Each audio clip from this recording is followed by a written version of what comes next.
à tous, j'espère que vous allez bien. Aujourd'hui on se retrouve dans la première partie du book haul du mois de février. Je vous filme déjà cette partie là, comme ça fait déjà une partie de filmer, une partie de monter, ça m'évite d'avoir tout à faire d'un seul coup.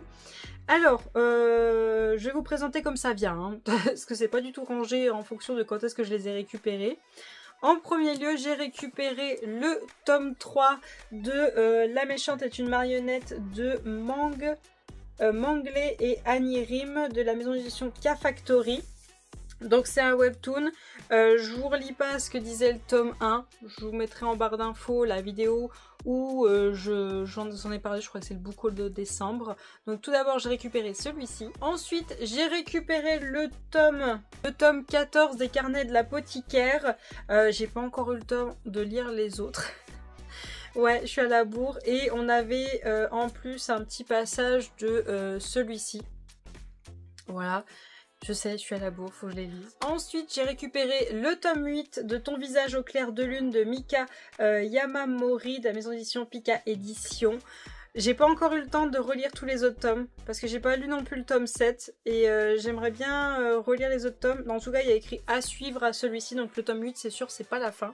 Ensuite, c'était sûr, j'ai récupéré la balade funèbre tome 2, donc Twila et Frank de Megan Bannen de la maison d'édition Milady. Par contre, le cœur cette fois-ci n'était pas creusé. Voilà. Le cœur n'est pas creusé comme le tome 1. C'est dommage. Et là, on nous dit que ferais-je sans toi? Tu ne survivras pas. C'est évident. Il plaisantait, mais pour Twila, c'était la vérité. Voilà. J'ai trop envie de le lire là tout de suite, mais bon, je peux pas là tout de suite. Mais c'est tellement bien. Franchement, c'est tellement bien. Par contre, oui, il faut lire le tome 1 avant celui-ci, parce que je pense que dans le tome 1, on vous explique vraiment le monde dans lequel on vit. C'est pas la même histoire, enfin, c'est pas la même romance, parce que c'est deux autres personnages, mais il faut avoir lu le tome 1 pour savoir de quoi on parle. Le tome 1 peut être un peu difficile au début, en tout cas la première moitié du livre, parce qu'il faut comprendre tout le système du monde. Et on le comprend au fur et à mesure de la lecture. C'est pas dès le début on nous explique, non, c'est au fur et à mesure de la lecture, on comprend le système de comment fonctionne le monde, qui est vraiment notre personnage masculin, ce qu'il est et tout ça. Vraiment, c'est au fur et à mesure de la lecture qu'on apprend les choses. Ensuite, enfin un tome 1, j'ai récupéré Finding Camellia de Manta Comics de la maison d'édition K-Factory et ça a été aussi écrit par Jin Sei. On ne sait pas combien il y a de tomes de prévus et on nous dit enlevée à l'âge de 12 ans, Camélia, une petite fille née de la pauvreté et forcée de prendre l'apparence d'un garçon, Camélius, le second fils de la noble famille Bale. Si elle veut survivre, elle devra absolument accepter ce rôle et se faire passer pour ce soi-disant second fils, un rôle au inavouable visée politique qui va lui valoir d'être la cible de 1000 complots et convoitises. Elle découvre alors le luxe d'une demeure familiale et rencontre surtout l'adorable Kairan, le jeune fils aîné de la maison malade depuis longtemps, et son intrigant ami Claude. Camélia saura-t-elle quitter cette prison dorée pour forcer son destin et retrouver son ancienne identité et sa mère disparue? Ça a l'air vraiment pas mal. Et alors attendez, je vais vous montrer les planches. Hop. Elles sont très belles, mais elles n'ont pas la finition glacée. Et pourtant, je les trouve très jolies. Elles sont très très jolies. Hop. Voilà. Elles sont vraiment très belles. Ensuite, alors au début, j'étais en mode non, je vais pas le prendre. Et puis je l'ai vu en rayon et je sais pas pourquoi il était dans mes mains quand je suis passée en caisse. Je sais pas, c'est pas ma faute, d'accord. J'ai récupéré ce livre-ci, Gagner à tout prix, les ranchs de Ruby Cray, livre 1. J'avais même pas vu, c'est une saga. J'avais même pas vu, je croyais que c'était un one-shot. De Elsie Silver de la maison d'édition Roncière. Donc il se présente comme ceci. Voilà. Hop. Hop. Et on nous dit gagner son cœur sera son plus grand défi. Vogue, gérant du ranch Gold Rush, dont la réputation est ternie par des rumeurs de courses truquées, est prêt à tout pour en redorer l'image en gagnant un derby prestigieux. Billy, encouragé par son mentor à postuler pour ce ranch, y voit l'occasion de se faire connaître en tant qu'entraîneuse. Elle est mise au défi par son nouveau patron d'entraîner un cheval réputé très difficile. La jeune femme se donne alors corps et âme pour nouer un lien avec l'animal et se préparer à la course. Le rapprochement entre Billy et Vogue au sein du ranch est inévitable, mais les enjeux sont élevés. Vogue doit sauver son entreprise et Billy joue sa carrière. Se laisseront-ils aller à la passion au risque de tout perdre et réservé à un public averti? Ça a l'air trop bien. Avertissement: abus de position dominante, agression physique, alcool, cancer, cruauté envers les animaux, quoi, deuil, harcèlement médiatique, langage grossier, mort d'un proche, scène à caractère sexuel explicite. Cruauté envers les animaux, là par contre ça me plaît pas. On verra bien. Ensuite, c'était sûr et certain, j'ai récupéré le tome 4 du Pont des Tempêtes, donc La guerre sans fin de Daniel L. Johnson, dans la maison d'édition Brajlon. Je suis en train de lire le tome 3. Mais alors, je suis dessus depuis quasiment 3 semaines. C'est pas que c'est mauvais du tout. C'est que je sais pas si je suis, sans m'en rendre compte, en train de le faire durer parce que ça me manquait. Ou est-ce que ça me plaît, hein, parce que j'adore le personnage masculin, je l'adore. Ou est-ce que j'ai du mal à avancer parce que le personnage féminin, moi je la trouve très cruche. Donc, je sais pas. Mais par contre, le personnage masculin, moi je l'adore. Hein. Mais je saurais pas vous dire pourquoi je galère à l'avancer et il est même pas encore fini, il me reste encore 100 pages.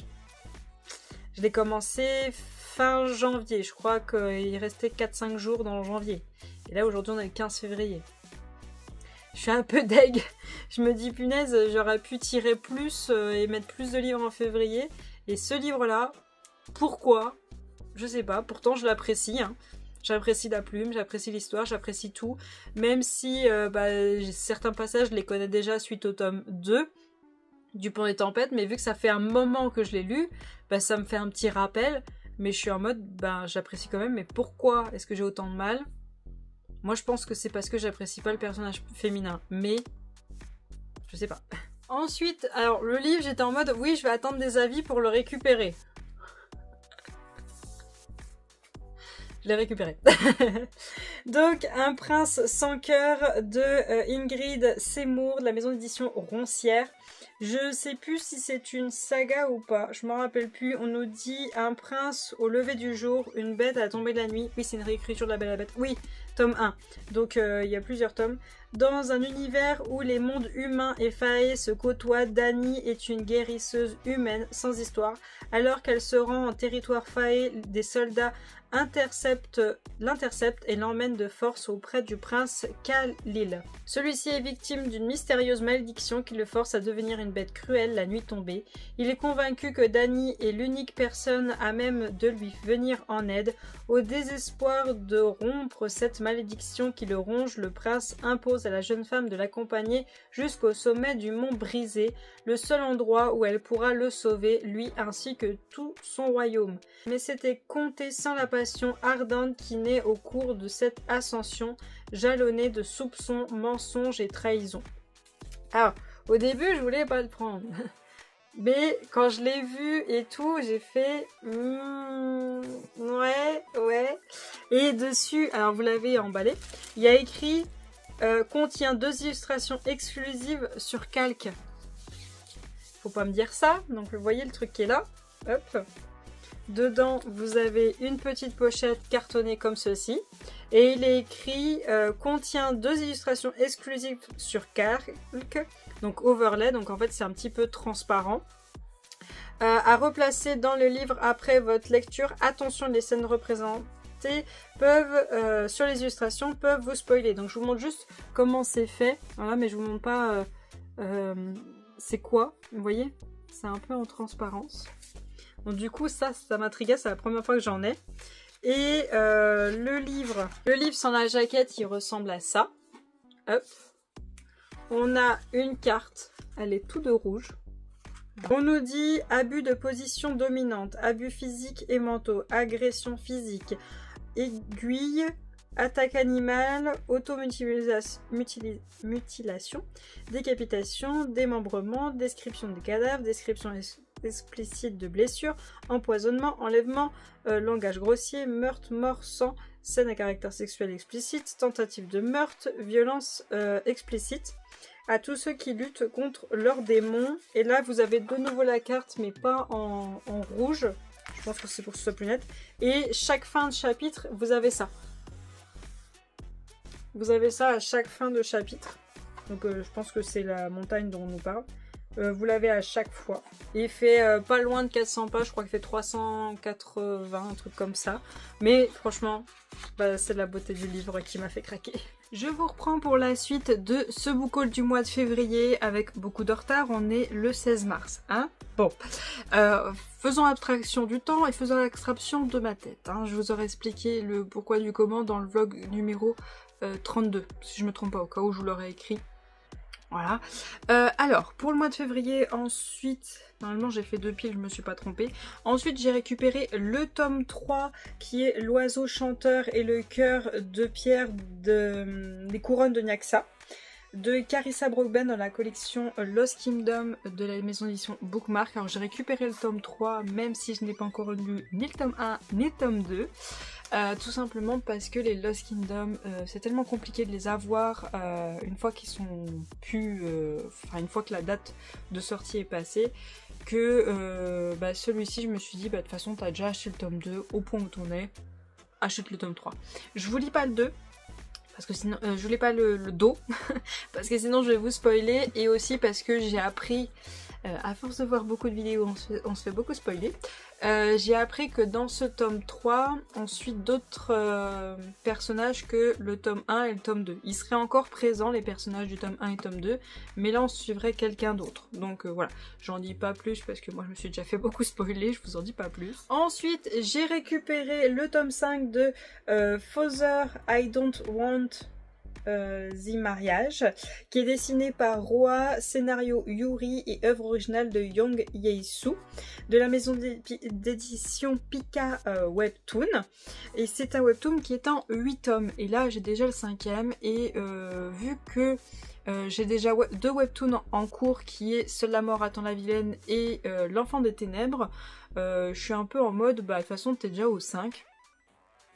Autant attendre que les 8 tomes soient sortis, honnêtement, parce que c'est vrai que les webtoons, j'aime beaucoup enchaîner l'histoire. Comme les mangas, en fait, j'aime enchaîner l'histoire. J'aime pas être stoppé en plein milieu, parce que du coup, en fait, souvent, bah, il faut que je relise tout quand la suite sort, et c'est un petit peu casse-pied. Donc voilà, je pense que je vais attendre qu'il y ait les 8, et puis je lirai tout en une fois. Ensuite, j'ai récupéré celui-ci, qui est beaucoup plus glacé que celui juste avant, qui est I Don't Trust My Twin, de la maison d'édition Cotoon, et c'est de White, œuvre originale Garandal. Donc c'est un tome 1. Et dans cette histoire, on nous dit quand 2 sœurs se déchirent, une lutte sans merci commence. Alors qu'elle a tout sacrifié pour sa famille, Laurentia est trahie par sa sœur jumelle et par son fiancé. Revenue dans le passé et résolue à changer son destin, elle compte bien se débarrasser de ceux qui lui ont tout pris. Elle passe alors un contrat avec le duc Verdian. En échange d'une promesse de mariage, il devient un allié redoutable dans sa quête de vengeance. Ça a l'air trop bien et ça me tentait trop. Attendez, j'essaye de vous trouver une planche. Alors déjà, il y a des planches comme ceci, vous voyez, très noires. Et il y a des planches comme ceci, voilà, un petit peu colorées. Ça me fait un petit peu penser à... Je dirais pas tout à fait Seule la mort attend la vilaine, parce que Seule la mort attend la vilaine, vu ses cheveux, ça fait très coloré. Et là, c'est... un peu moins vu qu'elle n'a pas les cheveux roses, mais ça me tentait beaucoup, donc on verra bien. Il n'y a pas écrit combien de tomes il y a de prévus, je vais essayer de vous trouver l'info. Bon, après recherche, pour le moment, il n'y a pas écrit combien il y aura de tomes. J'ai pas trouvé d'infos sur internet, donc je ne sais pas. Ensuite, j'ai récupéré le tome 2 de The Switch Girl de Aya Estrella, King University. La maison d'édition Plume du Web, c'est une duologie. J'ai déjà lu le tome 1 qui sera dans mon avis lecture du mois de février. Ça arrive, je rattrape mon retard. Et j'ai surkiffé le tome 1. Après, j'ai vu déjà des avis sur le tome 2, j'ai un peu peur. Parce que on va continuer à suivre nos protagonistes principaux, mais on en suit aussi d'autres dans le tome 1. Et à ce que j'ai compris, on continue à les suivre là-dedans. Mais on va suivre l'autre couple dont on nous parle dans le tome 1. Et je suis un peu mitigée sur ce couple-là. Je suis un petit peu mitigée. J'ai pas d'affinité avec la fille pour ce couple qui va être là. Et le garçon, je sais pas encore. Mais en même temps, j'aime tellement le personnage principal féminin dans le tome 1 que ça me fait un peu de peine si jamais elle n'est pas aussi présente dans celui-là. On verra bien. Pas de préjugés. Il faut que je reste dans l'optique. T'as surkiffé le tome 1. Il faut que tu lises le tome 2, c'est qu'une duologie, il faut que tu te mettes à jour. En plus, j'ai vu que l'autrice sera là au salon du livre Romance Fever si je me trompe pas, qui se déroule le 17 et 18 mai, et celui-ci j'y vais de salon. J'en ai pour 3 heures de route d'y aller, et le salon n'est pas payé en entrée. Donc raison de plus d'y aller. Hein. C'est beaucoup moins compliqué pour moi d'aller là-bas que d'aller à Paris. Pourtant c'est quasiment le même temps de route, mais c'est moins compliqué là-bas. Donc du coup, en plus ça sera ma première fois à ce salon, et j'ai déjà vu que elle était là, et qu'il y avait 5 autres autrices que je souhaite rencontrer qui sera là-bas. Donc du coup, il faut que je sois à jour avant le 17 mai. Ensuite, bien sûr que je l'ai récupéré, Le Royaume du Dragon, La Couronne du Dragon, tome 1 de G. Bailey, de la maison d'édition Corrigan. Bien sûr, ça faisait je ne sais combien de sorties livresques de moi. Je vous disais ce livre-là avec une autre couverture qui était violette et tout. Et qu'à chaque fois, c'était repoussé, et puis ça y est. Ça y est, il est sorti, il est là. Alors je vais vous lire ce qu'il y a écrit au dos, et je suis un petit peu inquiète parce que pour les personnes que je suis dans la sphère littéraire, une moitié dit que c'est bien et une autre moitié dit que c'est... Voilà, c'est bien, mais voilà. Donc du coup, et en plus c'est à égalité là les avis, hein. Donc j'espère que j'apprécierai. En plus, il est pas très gros celui-ci. On nous dit, ils l'ont enlevée pour l'épouser, elle sera leur pire cauchemar. Il y a très longtemps, les rois dragons des 4 cours ont été maudits. Une fois tous les 1000 ans, ils doivent trouver une épouse humaine, sinon ils perdent leur magie. Et pour choisir leur reine, ils organisent des jeux mortels dont seuls les survivants monteront sur le trône. Pour la jeune Hélène, le cauchemar commence. Les rois dragons sont venus l'enlever et ils ont tué son petit ami. Elle est désormais contrainte de participer aux épreuves de sélection et elle va devoir tout faire pour survivre au terrible mais séduisant roi dragon ardent, Emrys, Grayson et Lysander. Et dans ce monde de complot et de manipulation, ce n'est pas une mince affaire car l'un des rois lui propose un marché. Si elle séduit et tue l'un des souverains, elle pourra retrouver sa liberté, mais les rois dragons devraient se tenir sur leur garde car on n'est jamais aussi dangereux que lorsqu'on n'a rien à perdre. Et il était à 18,99 et on a, vous savez, les grandes trucs comme ça là.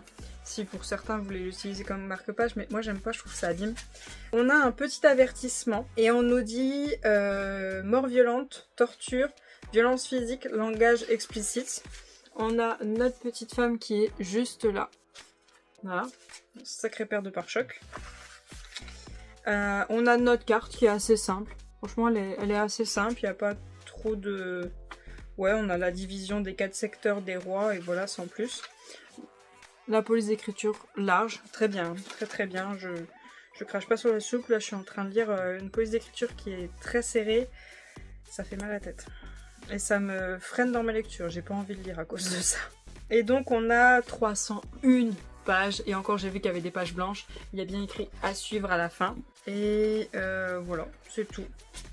Bon, il m'a l'air assez court, on verra bien ce que ça donne quand je me pencherai dessus. Ensuite, j'ai récupéré celui-ci, The North Wind de Alexandria Warwing, de la maison d'édition Chatterley, et on nous dit une femme mortelle, un dieu éternel, une union qui sauvera le monde ou le détruira. Magnifique, c'est d'un bleu, c'est d'un bleu. J'aspage, j'ai comme ceci. Assez simple, mais bon, ça va bien avec la jaquette. On nous dit « Nous sommes liés par le mariage et j'ai juré de mettre fin à sa vie. » Warren de Edwood n'est pas étranger à la souffrance. Avec la disparition de ses parents, il est de sa responsabilité de s'assurer qu'elle et sa sœur survivent à l'hiver interminable et rigoureux. Mais si l'on en croit les légendes, leur village pourrait ne plus être sûr pour longtemps. Pendant 300 ans, les terres entourant Edwood ont été prises dans la glace à mesure que l'ombre, une barrière magique qui protège les habitants des terres mortelles, s'affaiblissait. Une seule chose peut arrêter la chute de l'ombre, le sang d'une femme mortelle, liée par le mariage au vent du nord, un dangereux immortel dont on dit que le cœur est aussi glacial que la terre qu'il gouverne, et le moment est venu qu'il choisisse sa fiancée. Le tome 2 apparaît en août 2025. C'est cool quand ils font ça. C'est cool. Donc à l'intérieur ça se présente comme ceci. Hop. La jaquette est blanche. Le livre, bah, c'est la même chose que sans la jaquette, hein, c'est la même chose mais en plus sombre, beaucoup plus sombre. Alors on a des trigger warnings, on nous dit scène à caractère sexuel explicite, langage cru et explicite, violence psychologique et alcoolisme. Ça va. Ça va. C'est écrit assez gros et les numéros de pages sont en haut. Et on a 660 pages. C'est un bon gros bébé, hein. Bon gros bébé. Ensuite, j'ai récupéré celui-ci qui est Chasse nocturne de Alexandra Christo. Et il est trop beau. Il est vraiment magnifique ce livre. Il est trop bien fait. Magnifique. C'est la maison d'édition de Saxus. Et on nous dit « Entrer dans un monde de monstres et de dieux, Atia est une Népha, un monstre qui se nourrit de la peur et des cauchemars. Dernière de son espèce, elle se cache dans les ombres du monde pour échapper aux dieux aussi violents qu'imprévisibles. Silas est un héros chargé par les dieux de transmettre leur message et de transporter les morts. Dépouillé de ses souvenirs et de son humanité, il rêve de retrouver sa vie d'avant et de briser sa malédiction. Lorsqu'Atia enfreint une loi sacrée des dieux, les dieux la privent de ses pouvoirs et lâchent leurs monstres à ses trousses. Lisa lui propose alors un marché. Si elle l'aide à retrouver son humanité, il l'aidera à venger sa famille et à affronter ses poursuivants. Cependant, rompre un tel enchantement n'est pas une tâche aisée et ils devront chasser 3 entités redoutables pour y parvenir. Un vampire, une banshee et un dieu qui a ruiné leur vie. Mais leurs sentiments naissants pourraient bien mettre en péril la traque qui devait redonner un sens à leur vie. Je sais plus si c'est un one-shot ou pas, qui causera la perte de l'autre en premier. Donc déjà quand on ouvre, on a la carte juste là. Le livre est comme ceci de l'autre côté, comme ça, et au dos, il n'y a rien. Alors, les avertissements. Culpabilité du survivant, description de cadavre, description explicite de blessure, deuil, discrimination, kidnapping, mort, mort d'un proche, mutilation sans tentative de meurtre violent. Ça va se taper sur la tronche. On a de nouveau la carte juste là. On a une autre carte juste là. Elles sont pas méga détaillées en fait, c'est plus je pense pour nous expliquer où sont chaque secteur, mais c'est pas compliqué de les lire, hein. Il y en a 2 mais c'est pas compliqué de les lire. Les chapitres se présentent comme ceci, c'est écrit assez gros, c'est très bien. Les numéros de page sont en haut, donc là je vous ai montré le point de vue féminin, là c'est le point de vue masculin. On a l'autre carte qui est de l'autre côté au niveau de la partie dure du livre. Et on a 380 pages pour ce livre. Je fais comment pour tourner une vidéo, moi? Zoub, tu me laisses tourner ma vidéo? Parce que là, à chaque fois que tu bouges, ça tremble. Hein. Mademoiselle. Et pour finir, le dernier livre que j'ai récupéré au mois de février, c'était celui-ci, My Darling Bride, de Isla Madden Mill, par l'auteur du best-seller selon le Wall Street Journal, de la maison d'édition Plume du Web. Voilà à quoi il ressemble. Et celui-ci, c'est mon chéri qui me l'a offert. Il était parti faire un truc et il me l'a ramené. M'y attendais pas. Et on nous dit une histoire d'amour qui pétille, 2 âmes tourmentées réunies par le hasard, 2 vies à jamais changées. En temps normal, Emmaline Darling n'est pas une voleuse de voitures, c'est une fille sans histoire qui tient une librairie et qui adore les chats. Voilà, raison de plus pour laquelle j'ai choisi. Mais lorsqu'elle se retrouve bloquée en plein milieu du désert de Sonora, au fin fond de l'Arizona, et qu'elle doit fuir son dangereux ex-petit ami, il ne lui reste qu'une seule option, voler les clés de la Lamborghini d'un célèbre joueur de football et s'enfuir à vive allure. c'est sûr que c'est la meilleure. La vie de Graham Harlan, star du football, est en plein chaos. Pour commencer, il a été victime d'un violent coup sur le terrain qui lui a fait frôler la mort et maintenant il doit se marier dans les plus brefs délais pour assurer son héritage et celui de son frère. Seulement, il ne fréquente personne et alors qu'il croise la route d'une mystérieuse femme qui lui vole sa voiture, tenace, il la poursuit à travers tous les États-Unis jusqu'à Manhattan et lui pose un ultimatum, l'épouser ou il portera plainte. Coincée, Emmeline n'a d'autre choix que d'accepter, mais ni elle ni Graham n'auraient pu deviner la chimie qui allait naître entre eux. Alors que la fin de leur arrangement se profile, Graham prendra-t-il le risque de l'amour ou la laissera-t-il s'éloigner pour toujours?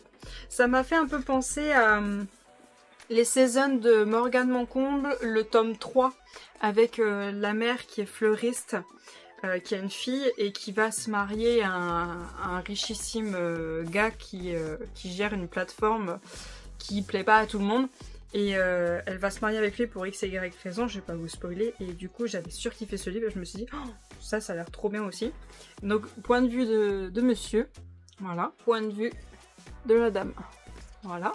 C'est écrit assez gros, les plumes du web, hein. C'est quand même écrit assez gros.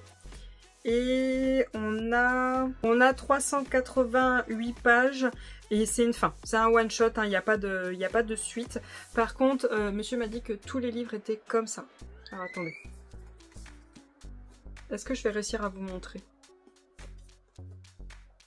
Faut que je le tienne droit. Voilà. Tous les livres étaient comme ça. Super. Bon, c'est pas bien grave, je vais l'écrabouiller puis essayer de le remettre en forme. Mais bon, après les plumes du web, ils sont un peu... ils sont bien ces livres-là, ils sont bien souples. Mais bon, voilà. Donc voilà pour mon book haul du mois de février. J'espère quand même que ça vous aura plu, même s'il est très en retard, hein. En tout cas, moi je vous remercie quand même de l'avoir regardé jusqu'au bout. N'hésitez pas à mettre un petit emoji pour savoir si vous êtes allé jusqu'au bout de la vidéo d'un ballon de rugby pour le dernier livre qu'on a vu. En tout cas, je vais vous souhaiter une très bonne journée et à bientôt. Salut!